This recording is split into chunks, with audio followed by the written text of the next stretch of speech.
안녕하세요. 백두산 금융연구소의 백두산입니다. 2월 15일 화요일 저녁 8시 32분입니다. 한국장, 아시아장 마감하고 나서 요 뉴스가 나오고 나서 시장이 또 급변동을 보이고 있습니다. 러시아군 일부 복귀 중이란 이야기는 지금까지 시장을 눌러왔던 막연한 전쟁 우려가 어느 정도 사라진다란 이야기겠죠?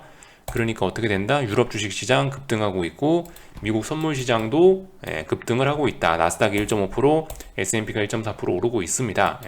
이런 모습도 나오고 있고요. 이 뉴스로 인해서 전쟁 우려로 움직였던 것들이 전부 반대의 흐름을 보이고 있죠. 전쟁 우려 때문에 전쟁 우려에 약세를 보이던 유로화가 강세로 전환되고 있고, 안전자산 선호가 약해지면서 채권 금리가 오르고 있고, 안전자산 선호가 약해지면서 골드가 약해지고 있고요. 그리고 신나게 오르던 기름값이 급락하고 있는 이런 모습들이 나타나고 있죠. 전쟁 우려가 완화됐다라는 모습들이 나타나고 있습니다. 근데 우리가 아무튼 이 이슈를 보면서 생각을 해야 될 게, 지금 뭐 러시아군 일부 복귀 중이라고 하긴 하는데, 그렇다고 전쟁 우려 완전히 사라진 거예요? 아직까지 제 생각엔 또 그렇지는 않거든요. 이거 어떻게 될지 아직까지 모르는 이슈입니다. 그죠? 이렇다라고 해도 여전히 뭔가 이슈는 일단 진행 중이라고 보는 게 맞긴 맞을 것 같고요. 그죠? 이거 어쨌든 푸틴이 자기 마음대로 하고 싶은 대로 하는 거기 때문에 푸틴 마음속에 무슨 생각이 있는지 모르면 어떻게 될지 예상이 안 돼요. 아무튼 아직까지는 뭐 일부 복귀 중이라는 소식에 전쟁 우려가 많이 완화되는 모습이긴 합니다만은 이 우려가 이렇게 한 번에 끝날까요? 전 솔직히 약간 의심이 좀 들거든요. 아직까지는 이거 완전히 끝난 이슈는 아니라는 생각이에요. 그래서 제가 이 뉴스를 보면서 드는 생각은 그겁니다. 막연한 우려로 시장이 자빠지더니 막연한 희망으로 또 시장이 반등을 하는구나 라는 생각을 개인적으로 하고 있어요. 그래서 어쨌든 제가 봤을 때 이제 이런 뉴스들은, 이런 전쟁 관련된 이슈들은 아직까지 제가 말씀드리면서 계속 앞에 계속 이런 표현을 쓰고 있죠. 막연한이라는 표현을 붙이고 있지 않습니까? 막연한. 아직까지는 그냥, 그죠? 뭐, 이게 뭐 세상에 크게 영향을 미치고 그런 건 아닌 것 같아요. 그냥 지나가는 이슈 정도로 가볍게 보시는 게 좋을 것 같습니다. 이게 뭐 실제로 시장의 뭐 예를 들어서 뭐 가을에서 겨울로 넘어가고 있는 시장 추세를 전쟁이란 이런 이슈가 갑자기 뭐 시장 계절을 여름으로 바꾸고 이럴 것 같지는 않다라는 거죠. 그냥 일단 이런 거는 지나가는 이슈로서 가볍게 보시면 좋겠다는 생각이고요. 그래서 이런 이슈들을 보실 때, 이제는 전쟁이 끝나는구나. 이제 또 주식 대박 난다. 이제 무조건 주식 매수해야 된다. 이것도 제가 봤을 때는 좀 잘못된 생각일 수 있다라는 생각이 듭니다. 아무튼 중요한 건 뭐예요? 중요하게 여러분들이 생각하셔야 될 거는 일단 이슈적인 측면에서는 미국의 긴축 우려가 계속되고 있다는 점, 이게 핵심입니다. 이슈적인 측면에선 전쟁이 부수적인 거고 긴축 우려가 1번인 거고요. 근데 이거 계속되고 있다는 거 기억하셔야 되겠고, 기술적인 측면에서 여러분들이 기억하셔야 될 거는 미국 주식시장이 지난번에 급락했다가 지금 반등한 상황이고, 이제 쌍바닥 어딘가 이제 갈 거냐 말 거냐, 여기 어딘가에서 이제 테스트하고 있다라는 이야기를 했죠. 지금 이 싸움이 중요한 거예요. 그래서 이 부분에서 얘가 이제 반등을 해서 쌍바닥을 만들고 올라갈 거냐, 아니면 이게 붕괴가 되면서 아래쪽으로 갈 거냐, 이 부분이 지금 중요하다는 말씀을 드렸습니다. 제가 봤을 땐 전쟁 이슈는 그냥 막연한 그런 것 때문에 주식시장의 급등락만, 별 의미 없는 급등락만 만들어내고 있다라는 생각이 들고요. 우리가 그 와중에 신경 써야 될 건요 1, 2번이다. 이런 이야기를 좀 다시 한번 드리고 싶습니다. 그리고 아무튼 지금 이제 저녁 8시 36분인데요. 8시 36분 지금의 움직임이 중요한 게 아니고, 이후에 이제 미국 주식시장 개장한 이후의 움직임이 중요하겠죠. 그리고 잠시 후에 어떤 이슈가 있다는 것도 아셔야 되겠습니다. 잠시 후에 물가지표가 발표가 되는데, 미국에서 물가지표, 그죠? 방금 말씀드렸다시피 요즘 시장의 가장 중요한 관심사는 뭐다? 긴축 우려다, 그죠?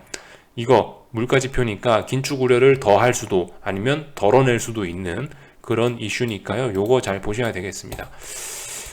글쎄요. 일단은 지표 발표가 되기 전에 전쟁 우려가 완화됐다라고 하면서 하락 추세 중인데 일단 급반등이 나오고 있고, 급반등을 해서 5일선이라든가 21선이라든가 뭐 이런 중요한 저항 자리에 지금 대부분 바싹 갖다 놓은 상태예요. 어떻게 되려는지는 저도 잘 모르겠습니다. 근데 우리가 일단 기본적으로 해야 될 거는 무슨 생각이다? 일단은 위에서부터 고점이 낮아지고 있고, 뭐 일단은 반등에 대한 고점, 그죠? 여기서부터 이렇게 고점 낮아지고 있고, 최근에 반등했었는데 이 반등도 여기 쌍고점 만들어내면서 S&P고 나스닥이고 둘 다 쌍고점 만들어내면서 일단 어떤 그 하락을 완성하는 그런 패턴을 만들어냈기 때문에 반등시 매도 전략이 일단 맞을 거다라는 생각을 갖고 접근하는 게 좋을 것 같긴 해요. 방금 전에 제가 말씀드렸다시피 전쟁은 그냥 지나가는 이슈다라고 말씀드렸고, 이번에 발표되는 PPI, 이것도 솔직히 그래요. 예를 들어 오늘 밤에 뭐 PPI가 좀 완화됐어요. 그렇다고 긴축 안 해요? 그래도 긴축하거든요. 그래도 긴축할 거고, 다만 긴축의 속도를 정하는 거죠. 오늘 밤에 PPI가 조금 좀 순한 값이 나오면은 긴축 우려가 좀 완화되면서, 근데 완화된다고 해서 이게 긴축을 아예 안 하냐? 그거 아니죠. 속도가 조금 늦어질 수도 있다라는 거. 지금 제가 봤을 때 PPI고 CPI고 물가 발표, 이런 물가 지표 발표되는 거는 그래가지고 제가 봤을 때 3월 달에 50bp 인상할 거냐 말 거냐 이거 결정하는데 지금 지대한 영향을 미칠 것이라고 생각됩니다. 이거 말고는 어쨌든 그죠, 특별한 의미는 없다라고 생각해요. 그러니까 아무튼 긴축하긴 할 거예요. 그래서 오늘 밤에 어떻게 나오든 간에 일단 뭐 긴축은 하긴 하는 거고, 그러니까 어쨌든 이게 뭐 지금 결정적인 뭐 시장의 방향을 결정하는 뭐 앞으로 그죠, 뭐 그런 건 아닌 것 같고, 그러니까 이런 상황에서 해야 되는 것보다 오늘 밤에도 중요한 이슈가 이런 것들 단기적인 이슈들이 이렇게 나오니까 저항이 여기 있구나, 지금의 추세는 일단 하락 추세지, 어떻게 해야 되나, 반등시 매도 전략 해야 된다, 이 정도 생각만 갖고 그냥 차분하게 접근하시면 좋을 것 같아요. 자, 아무튼 반등이 나오고 있으니까 뭐 반등 나오면 어떻게 해야 된다, 매도 전략이 정석이긴 할 거다, 그죠? 왜냐, 위에서부터 고점 계속 낮아지고 있고 하락 추세고, 반등했는데 여기 쌍고점 나오면서 일단 밀리는 모습 나와줬으니까 일단 이 위에 있는 이런 사인들 믿고 한번 찔러보는 거죠. 이런 식으로 하면은 될 것 같다라는 이야기를 일단 뭐 드려봤습니다. 그래서 아무튼 뭐 지금 대박을 기대하는 뭐 그런 때는 아니라고 생각합니다. 이런 이슈들 그죠? 오늘 밤에 아시다시피 지금 이런 이슈와 PPI라는 물가지표가 발표가 되는데 둘 다 그냥 일단 지나가는 이슈일 것 같긴 해요. 근데 아무튼 그죠? 시장의 변동성이 확실히 크긴 큽니다. 그래서 급등락을 반복하고 있는 그런 상황이죠. 그러니까 이런 상황에서 막 일일이 막 다 여기에 대응해 주려면 어렵고, 적당히 본인이 생각하는 중요한 지지와 저항을 찾아 놓으신 다음에 거기에서 이제 조금 시선을 조금 더 멀리 보시면서 중요한 자리에 오면 뭐 한번 해보고 이런 식으로 하시는 게 가장 좋지 않을까 싶습니다. 그래서 이슈에 관련된 이야기들을 좀 했고, 오늘 아시아장 같은 경우는 어차피 이제 그죠, 조금 뒤에 발표될 물가지표와 또 그리고 이런 이슈들이 러시아군 일부 복귀 중이라는 이런 이슈들이 반영된 게 아니죠. 그러니까 솔직히 그다지 큰 의미는 없다라고 생각해요. 그렇지만 숫자는 그냥 간단하게 어떻게 나왔나 살펴만 볼 겁니다. 코스피 조금만 보고 코스닥 조금만 보고 마칠게요. 일단은 그죠, 오늘 코스피 뭐예요, 365 테스트를 2거래일째 한 거죠. 여기 두 번째, 여기서 365 테스트 했고, 여기서 이제 두 번째 테스트 하고 있는데, 두 번째 테스트 2거래일차 365 테스트를 하고 있는데 365가 저항임을 잘 확인했습니다. 잘 확인한 상태고요. 그러니까 뭐다, 아래쪽으로 그냥 계속 강화가 되고 있는 거예요. 그리고 코스닥 같은 경우는 보시면 오늘 전저점이 붕괴가 되면서 하락 N자로 가겠다라고 일단 이야기를 한 거예요.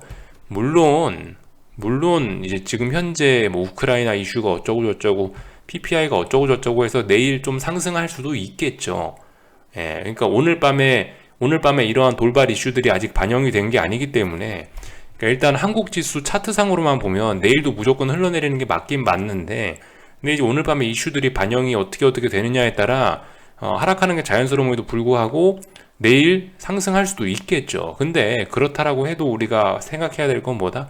지지와 저항 체크하면서 중요한 거는 뭐예요? 어쨌든 이슈가 어떻게 되든 간 일단 뭐 어떻게 되든 간 저렇게 되든 간에 일단 365에 대한 저항이 자꾸 누적되고 있다라는 게 일단 사실이고요. 그죠? 의견이 아니고 사실이고, 그리고 코스닥 같은 경우는 보시다시피 전저점을 붕괴시켰다라는 게 사실입니다.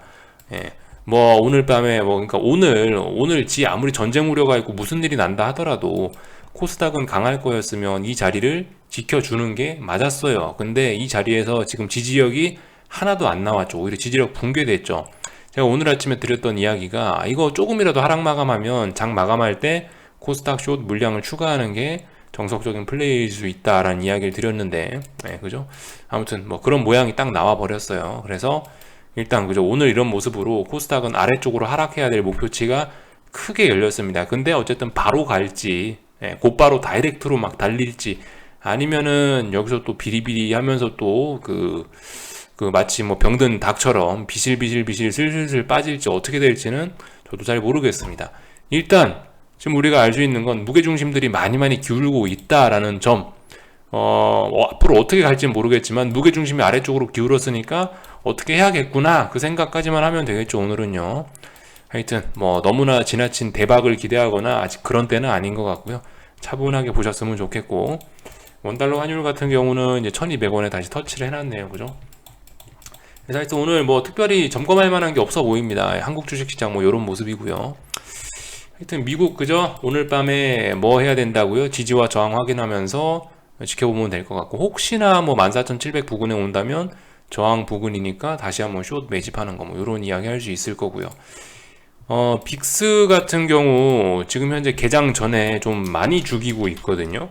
물론 PPI가 발표되면 또 달라질 수가 있는데, 이 솔직히 보시면은 지난번부터 계속 드리는 이야기이긴 한데요. 빅스를 얘가 이제 잘 죽이고 싶으면 보통 4, 5거래일 이런 식으로 저항을 많이 누적시키고 나서 추세적으로 죽입니다. 보통은 그래요. 보통은 그렇습니다. 지금까지 모습들을 보면 보통은 그렇고요. 근데 이제 얘가 추세적으로 빅스가 살아나고 싶으면 주로 어떤 모습들이 나오냐? 이거 지난번에 계속 뭐 말씀드린 내용이긴 한데, 추세적으로 계속 올라가고 이게 그러니까 빅스가 상승 중 조정이라는 모습이 나오려면은 주로 이제 바로 하루 이틀 만에 이렇게 죽이고 그러더라. 하루 이틀 만에 장대 음봉으로 죽였다가 살리고 이렇게 나가더라. 얘가 빅스를 완전 죽이고 싶으면 어떻게 하냐면은, 죽이고 싶으면 이렇게 위에서 몇 거래일 동안 저항을 누적시키는 모습들이 나오고 나서 완전히 죽이더라라는 거를 볼 수가 있거든요. 이번 같은 경우 근데 만약에 이제 오늘 밤에 이런 식으로 죽인다라고 한다면 이거는 또 건전한 조정이 될 수도 있겠습니다. 그죠? 이렇게 죽인다면, 오늘 밤에 만약 이렇게 죽어버린다면 다시 뭐 조금 죽다가 이런 식으로 또 저점이 높아지면서 또 살아날 가능성도 있다고요. 얘가 죽고 싶으면은 위에서 저항을 오랫동안 누적시키는 모습이 나와야 진정으로 죽을 수 있을 거예요. 아무튼 이런 모습으로 죽는 건 솔직히 UVXY가 죽겠다고 이러는 모습은 일단 아닌 것 같아요. 아무튼 지금 8시 45분인데 물가지표 발표 전에 이런 이야기 하는 것들이 일단 그다지 뭐 큰 의미는 없을 것 같고요. 하여튼 어떻게 될지는 모릅니다. 이 이슈가 지금 전쟁 이슈 가지고 이 막연한, 그죠?